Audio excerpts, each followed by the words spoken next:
आज की वीडियो में हम बात करने वाले हैं दिल्ली सर्किल के एमटीएस पोस्टमैन के 2024 के क्वेश्चन पेपर के मैथ सॉल्यूशन की। तो चलिए वीडियो शुरू करते हैं। क्वेश्चन नंबर फर्स्ट है, 3 candidates contested local body election and received 200, 250 and 400 votes respectively. What percentage of the total votes did the winning candidate get. 3 उम्मीदवारों ने स्थानीय निकाय चुनाव लड़ा और उन्हें क्रमशः 200, 250 और 400 वोट मिले। जीतने वाले उम्मीदवार को कुल वोटों का कितना प्रतिशत मिला।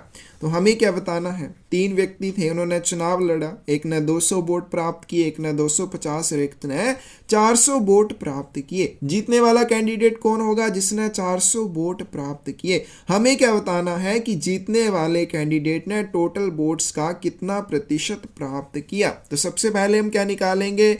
टोटल वोट्स निकालेंगे।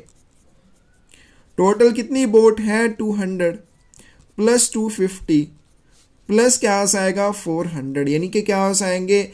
850। टोटल कितनी वोट्स थी? 850। विनिंग कैंडिडेट को कितनी वोट्स मिली? Winning candidate gets 400 votes. जो विनिंग कैंडिडेट था या जीतने वाला था उसको 400 वोट मिले। हमें क्या बताना है, इसने टोटल वोट्स का कितना प्रतिशत प्राप्त किया। तो कैसे निकालेंगे? वोट्स ऑफ, क्या तो परसेंटेज कैसे निकालेंगे? Votes of winning candidate divide में क्या आ जाएगा आपके पास? टोटल वोट्स आ जाएगा मल्टीप्लाई 100 आ जाएगा। तो यहाँ पे विनिंग कैंडिडेट के कितने वोट हैं? 400। टोटल कितने वोट्स थे? 850 मल्टीप्लाई 100। तो यहाँ से इसको हम आगे सॉल्व कर लेंगे। क्या आ जाएगा? यहाँ से कैंसिल आउट हो जाएगा, 5 से यहाँ पे 17 रह जाएंगे, यहाँ पे 2 आ जाएंगे, 4 दूनी 8, 800 डिवाइड में 17 आ जाएगा। तो 800 को हम 17 से डिवाइड कर लेंगे तो 17 चौके 68 हो जाएंगे, यहाँ पे 12 बच जाएंगे, 120, 17 7 119, फिर यहाँ पे 1 रह जाएगा। अब ये छोटा है, यहाँ पे 0 लगाएंगे, यहाँ पे दशमलव आ जाएगी, फिर से छोटा है, यहाँ पे 0 लगाएंगे तो यहाँ पे भी क्या आ जाएगी? 17 0 0। और आगे चलते हैं, कितने आ जाएंगे? 17 पंजे 85, ठीक है, क्योंकि 17 छिके 102 होते हैं, तो 17 पंजे 85 आ जाएंगे, तो यहाँ पे 15 रह जाएंगे। तो इस तरह से आगे चलता जाएगा। तो अप्रोक्स हमारे पास क्या आ जाएगा? 47.05% आ जाएगा। कौन सी ऑप्शन करेक्ट आएगी आपके पास? यहाँ पे डी ऑप्शन करेक्ट आ जाएगी। तो जो विनिंग कैंडिडेट था उसको टोटल वोट्स का 47.05% प्राप्त हुआ।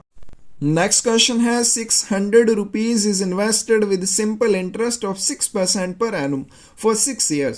How much will be the interest amount? 600 रुपये को 6% प्रति वर्ष की दर से 6 वर्षों के लिए साधारण ब्याज पर निवेश किया जाता है।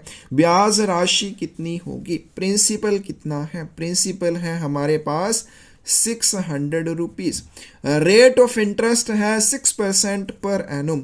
टाइम की बात करें तो 6 वर्ष का समय है।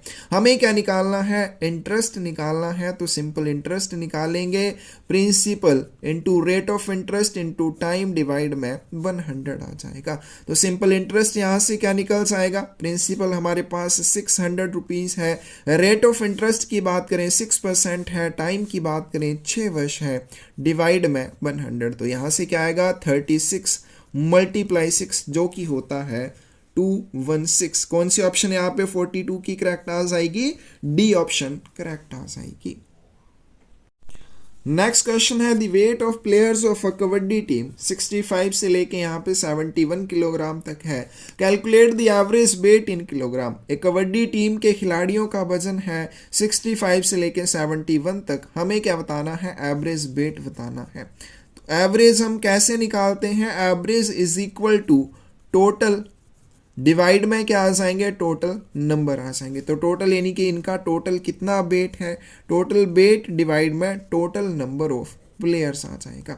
या फिर दूसरा हम इसको सिंपली तरीके से भी कर सकते हैं। क्या आ जाएगा? देखिए यहाँ पे पहले 3 डिजिट छोड़ दो, लास्ट वाले 3 डिजिट छोड़ दो, क्योंकि ये क्या है? एक दूसरे के साथ वाले हैं। 65 के बाद 66 है, 67 68 इस तरह से चल रहे हैं। ये बीच में कोई भी डिफरेंस नहीं है, तो डायरेक्टली भी जो बीच में आएगा, यानी कि टोटल देखिए कितने हैं? 1 2 3 4 5 6 7 7 है, तो 7 में से बीच वाला कौन सा आ जाएगा, जो फोर्थ नंबर वाला होगा। पहले 3 यहाँ से छोड़ दीजिए, फोर्थ वाला ये, लास्ट के 3 छोड़ दीजिए तो फोर्थ वाला ये, यानी कि ये क्या है, इनकी एवरेज है। लेकिन हम इसको वेस्ट बेस से करेंगे और वो यही है कि सबको आपने ऐड करना है, प्लस 67 प्लस यहाँ पे 68 प्लस 69 प्लस 70 प्लस क्या आ जाएगा 71, और डिवाइड इसको हम किससे कर लेंगे, 7 से कर लेंगे। तो इनको ऐड करते हैं, क्या आ जाएगा 5 6 11 11 7 18 8 26 26 और 9 35 और एक क्या आ जाएगा 36।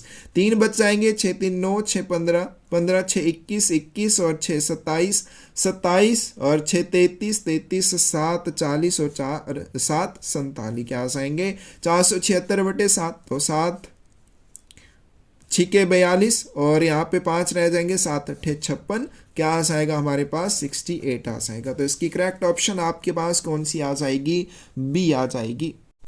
नेक्स्ट क्वेश्चन है, Miss Poonam buys laptop for ₹60,000 and sells it for ₹45,000, calculate the loss percentage.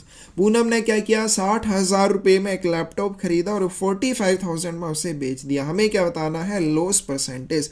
तो लॉस क्या आ जाएगा, देखिए सेलिंग प्राइस कितना है 45,000 रुपीज़ है और कोस्ट प्राइस कितना है 60,000 रुपये, यानी कि मैंने एक चीज़ 60,000 रुपये में बेची और 45,000 रुपये में खरीदी और 45,000 रुपये में उसको बेच दिया। तो मुझे क्या हो गया, लॉस हो गया। और लॉस कितना हो जाएगा आपके पास, cost price minus selling price, 60,000 minus 45,000, कितने का लॉस हुआ मुझे, 15,000 रुपये का लॉस हुआ। और लॉस परसेंटेज हम कैसे निकालते हैं, loss divide by coast price multiply 100%। Loss कितना हुआ है 15,000 रुपये का, डिवाइड में क्या आ जाएगा, कोस्ट प्राइस था उसका 60,000 रुपये मल्टीप्लाई 100%। तो ये दोनों कैंसिल आउट हो जाएंगे, यहाँ से ये दोनों कैंसिल हो जाएंगे। 6 6 दूनी 12 3 6 पंजे 30, यानी कि 25% का उसको लॉस हुआ। ए ऑप्शन यहाँ पे करेक्ट आ जाएगी। नेक्स्ट क्वेश्चन है, person crosses 700 metre bridge in 7 minutes, calculate its speed in metre per minute. एक व्यक्ति 700 मीटर का पुल 7 मिनट में पार करता है, मीटर प्रति मिनट में उसकी गति की गणना करें। तो डिस्टेंस कितना है 700 मीटर्स का है, टाइम की बात करें 7 मिनट है। ना हमें मीटर कन्वर्ट करने हैं ना मिनट कन्वर्ट करने हैं, क्योंकि मीटर पर मिनट में ही हमें आंसर चाहिए। तो हमारे पास क्या आ जाएगी, speed is equal to distance over time, और डिस्टेंस है हमारे पास 700 मीटर और टाइम की बात करें तो 7 मिनट है। क्या आ जाएगा हमारे पास 100 मीटर पर मिनट, इसकी स्पीड हो जाएगी 45 की, बी ऑप्शन करेक्ट होगी। नेक्स्ट क्वेश्चन है, A can do a work in 5 days and same work B can do in 6 days, together they can finish the same work in how many days. A एक काम को 5 दिनों में कर सकता है और वही काम बी 6 दिनों में कर सकता है, दोनों मिलकर उस काम को कितने दिनों में पूरा कर सकते हैं। ए कितने दिनों में कर सकता है 5 दिनों में 5 days में। बी की बात करें तो वो 6 दिनों में इस काम को कंप्लीट कर सकता है। हमने क्या निकालना है, एलसीएम निकालना है। Let LCM is equal to total work.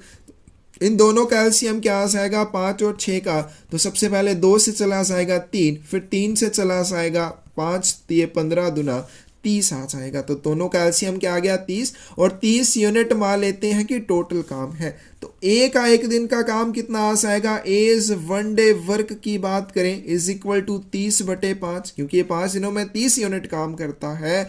एक दिन में ये कितना काम करेगा 30/5, यानी कि 6 यूनिट काम करेगा। और अगर हम बात करें बी की, तो बी का एक दिन का काम कितना आ जाएगा, 6 दिन में 30 यूनिट काम करता है, तो एक दिन में 30/6 यूनिट काम करेगा, यानी कि 5 यूनिट काम करेगा। फिर हमारे पास ए प्लस बी दोनों का एक दिन का काम कितना आ जाएगा, दोनों का एक दिन का काम कितना आएगा 6 + 5 यूनिट, यानी कि 11 यूनिट काम ये दोनों मिलकर एक दिन में एक साथ करेंगे। तो हमें क्या बताना है कि 30 यूनिट काम ये कितने दिनों में करेंगे। तो ए प्लस बी 30 यूनिट काम को करने के लिए कितने दिन लगाएंगे, 30/11 दिन लगाएंगे। तो इसको हम यहाँ पे डिवाइड कर सकते हैं। 30 को 11 से क्या आ जाएगा हमारे पास, 30 को 11 से डिवाइड करना है। तो 11 दूने 22, 8 रह जाएंगे, नहीं जाएगा, यहाँ पे दशमलव आएगी, यहाँ पे 0 आ जाएगी, फिर 11 सत्ते 77 आ जाएंगे हमारे पास, फिर यहाँ पे 3 बच जाएंगे। तो इस तरह से आगे चलता जाएगा। तो यहाँ पे इसका करेक्ट आंसर क्या आ जाएगा, 2.7 डेज का टाइम लगेगा। 46 की बी ऑप्शन करेक्ट हो जाएगी। नेक्स्ट क्वेश्चन है 15 workers can build a wall in 20 days, how many workers can build the same wall in 12 days. 15 मजदूर एक दीवार 20 दिन में बना सकते हैं, कितने मजदूर उसी दीवार को 12 दिनों में बनाएंगे। तो कैसे करेंगे, m1 d1 upon w1 is equal to m2 d2 upon w2, ये वाला फॉर्मूला यहाँ पे यूज करेंगे। m1 पहली कंडीशन में कितने व्यक्ति हैं, d1 कितना समय लेते हैं, w1 कितना काम करते हैं। w1 w2 सेम है क्योंकि सेम ही दीवार है जो दोनों कंडीशन में बनेगी। m2 दूसरी कंडीशन में कितने आदमी हैं, और d2 क्या आ जाएगा, दूसरी कंडीशन में वो कितना टाइम लेते हैं। तो m1 क्या आ जाएगा 15 मल्टीप्लाई d1 क्या आ जाएगा 20 इज इक्वल टू m2 की बात करें, हमें यहाँ पे फाइंड आउट करना है कि कितने वर्कर हैं। तो m2 यहाँ पे एज इट इज आएगा, 12 दिनों में ये निकालना है। तो यहाँ से हम m2 निकाल लेंगे, m2 क्या आ जाएगा 15 मल्टीप्लाई बाई 20 डिवाइड में 12 आ जाएगा, 3 से चला जाएगा, 3 चौके 12, 3 पंजे 15, 4 से चला जाएगा, यानी कि m2 क्या हो जाएगा 25 वर्कर्स हो जाएगा। 25 वर्कर चाहिए अगर 12 दिनों में आपको वही दीवार बनानी है जो 15 वर्कर 20 दिनों में बना सकते हैं। तो इसका करेक्ट आंसर आपके पास क्या आ जाएगा, यहाँ पे बी आ जाएगा। ठीक है, तो यहाँ पे थोड़ा सा ये गलत हो गया, यहाँ पे डेज नहीं आएगा, वर्कर आएगा। ठीक है, यहाँ पे वर्कर आएगा। तो इसका करेक्ट आंसर 47 का क्या आ जाएगा आपके पास, बी आ जाएगा। नेक्स्ट क्वेश्चन है कैलकुलेट द वैल्यू बिलो। तो यहाँ पे इक्वेशन दे रखी है 8 + 9 डिवाइड 9 + 5 मल्टीप्लाई 2 -7। तो सबसे पहले हम किसको सॉल्व करेंगे, कौन से सिंबल को सॉल्व करते हैं। तो इसमें डिवाइड वाला सिंबल है तो उसी को सॉल्व करेंगे, 1 आ जाएगा। फिर मल्टीप्लाई वाले सिंबल को सॉल्व करेंगे, क्या आ जाएगा 10 -7। फिर एडिशन वाले को, तो 10 1 11 और 8 19 -7, 12 7 19 होते हैं। कौन सी ऑप्शन करेक्ट आ जाएगी, यहाँ पे बी ऑप्शन करेक्ट आ जाएगी। नेक्स्ट क्वेश्चन है the population of a town has increased from 1 lakh to 1,50,000 persons in a decade, calculate the average percentage increase of population per year. एक शहर की जनसंख्या एक दशक में 1 लाख से बढ़कर 1.5 लाख हो गई, प्रतिवर्ष जनसंख्या की औसत प्रतिशत वृद्धि की गणना करें। डिकेड क्या होता है या दशक क्या होता है, 10 वर्ष को कहते हैं डिकेड या दशक। तो 10 वर्ष में क्या होती है, 1 लाख से बढ़ के 1.5 लाख हो जाती है। टोटल इंक्रीज की बात करें, क्या आ जाएगा हमारे पास 1.5 लाख माइनस 1 लाख, कितना आ जाएगा 50,000 आ जाएगा। टोटल कितना इंक्रीज हुआ, 50,000 हुआ। कितने वर्षों में हुआ, 10 वर्ष में। तो एवरेज इंक्रीज की बात करें, क्या आ जाएगा हमारे पास 50,000 डिवाइड में 10 आ जाएगा, यानी कि 5,000 प्रति वर्ष की दर से आप कह सकते हैं कि एवरेज एक वर्ष में 5,000 व्यक्ति बढ़े या उनकी संख्या बढ़ी। तो 5,000 बढ़ी, हमें क्या बताना है, हमें बताना है प्रति वर्ष जनसंख्या में औसत प्रतिशत वृद्धि की गणना करें। तो आगे हमारे पास हमें परसेंटेज निकालनी है। तो एवरेज परसेंटेज क्या आ जाएगा, एवरेज इंक्रीज डिवाइड में क्या आएगा, शुरुआत में कितनी जनसंख्या थी 1 लाख थी, मल्टीप्लाई 100% आ जाएगा। तो कितनी इंक्रीज हुई, इंक्रीज हुई 5,000, यानी कि एवरेज इंक्रीज हुआ 5,000 प्रति वर्ष के हिसाब से। डिवाइड में क्या आ जाएगा हमारे पास 1 लाख आ जाएगा, मल्टीप्लाई 100%। तो यहाँ से 3 0 से ये 3 0 कैंसिल, 2 0 से ये 2 0 कैंसिल, 5% इसका करेक्ट आंसर आ जाएगा। कौन सी ऑप्शन 49 की करेक्ट होगी, ए ऑप्शन करेक्ट आ जाएगी। तो 10 वर्ष में क्या हुआ, 50,000 टोटल बढ़ी, एवरेज कितनी आ जाएगी 5,000 प्रति वर्ष आ जाएगी। तो एवरेज हमें परसेंटेज निकालनी है। तो एवरेज परसेंटेज क्या आ जाएगी, एवरेज इंक्रीज डिवाइड में आ जाएगा, शुरुआत में कितनी जनसंख्या थी 1 लाख थी, मल्टीप्लाई 100 आ जाएगा। तो कौन सी ऑप्शन करेक्ट आ जाएगी, यहाँ पे ए ऑप्शन करेक्ट आ जाएगी। लास्ट क्वेश्चन है आज की वीडियो का। In a class of 25 students the average weight of 10 boys is 55 kilograms and average weight of 15 girls is 50 kilograms। Find the average weight of all students. 25 छात्रों की एक कक्षा में 10 लड़कों का औसत वजन 55 किलोग्राम है और 15 लड़कियों का औसत वजन 50 किलोग्राम है। सभी छात्रों का औसत वजन ज्ञात कीजिए। तो सबसे पहले 10 लड़के हैं, 55 किलोग्राम उनकी एवरेज वेट है। टोटल वेट कितना आ जाएगा? 10 गुने 55, 550 किलोग्राम। तो ये किसका आ जाएगा? बॉयज का। इसी तरह से टोटल वेट ऑफ 15 गर्ल्स क्या आ जाएगा? 15 मल्टीप्लाई 50 आ जाएगा, 750 किलोग्राम आ जाएगा।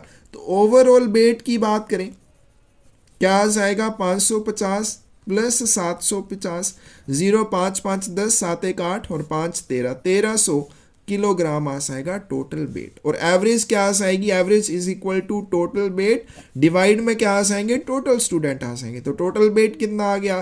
1300 किलोग्राम। और टोटल स्टूडेंट्स की बात करें कितने हैं? 25 हैं। तो 25 पंजे 125, 5 रह जाएंगे, 25 दूने 50 यानी कि 52 किलोग्राम आ जाएगा। कौन सी ऑप्शन यहाँ पे करेक्ट हो जाएगी? बी ऑप्शन करेक्ट हो जाएगी। तो ये था हमारे पास दिल्ली सर्कल का एमटीएस पोस्टमैन का 2024 वाले क्वेश्चन पेपर का मैथ सोल्यूशन।